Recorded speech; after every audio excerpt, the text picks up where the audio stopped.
Hello everyone, Andy Schwab here with your Northern Ag TV. Well, despite uncertain sugar prices and concerns about oversupply, early quality numbers are looking strong into Wyoming. In a recent Cowboy State Daily article, Western Sugar is projecting that sugar beet producers produce nearly 29 tons per acre with sugar content over 19%, potentially marking the second highest on record. For Wyoming Sugar in Worland, well, their reports are showing sugar tests above 18% and yields expected around 34 tons per acre as the processing is getting underway. Unfortunately, the big production is not being met with high prices to help the producers rake in some big profits. Truly, you could say that pretty much any part of the nation, as the sugar industry seems to always be facing challenges of low commodity prices and high input costs. One of the major reasons prices are restricted from the exponential growth is the imports that the U.S. allows every year through the Sugar Import Program. That USDA program is designed to maintain a minimum price for sugar while also analyzing producer surveys on how much sugar they're going to produce and how much is needed to be imported to meet the expected consumer demand each year. For American Sugar Alliance Executive Vice President Luther Markwart, it's a set of numbers he and his team watch closely all the time. Markwart told me that South American sugar is the issue that makes difficult conversations with producers and bankers nearly every year.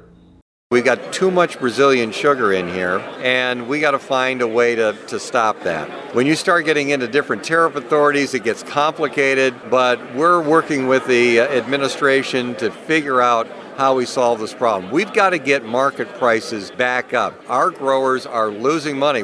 As noted, we're having great crops and losing money on it. Okay? That doesn't work.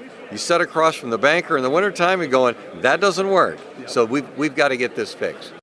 Another country the U.S. seems to have contentions with is Mexico, as the combination of the two countries' cheap sugar being imported is too much for U.S. markets.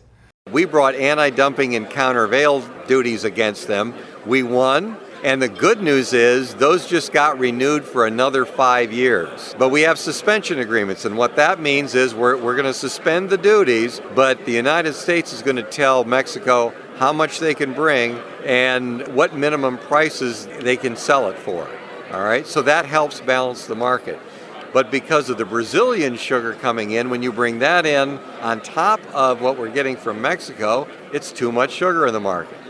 Now, Markwart did say the current administration fully understands food security is national security and has had some great conversations in person with those national leaders.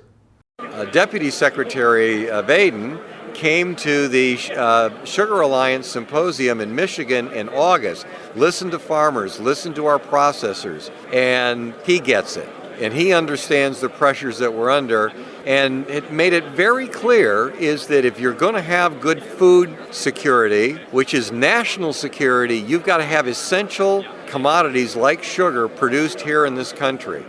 Now, Markwart's encouraging producers to be in touch with the American Sugar Alliance and the industry leaders so they can relay the headwinds to Congress. Well, that's going to do it for today's Northern Ag TV. I'm Andy Schwab. Have a great rest of your day. From the beginning, we've worked closely with farmers. BNSF's ties to the agricultural community go back 175 years. Together, we've innovated to make the U.S. agriculture supply chain one of the most efficient and productive in the world.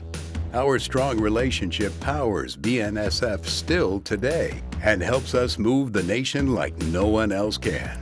At BNSF, we move the nation for you.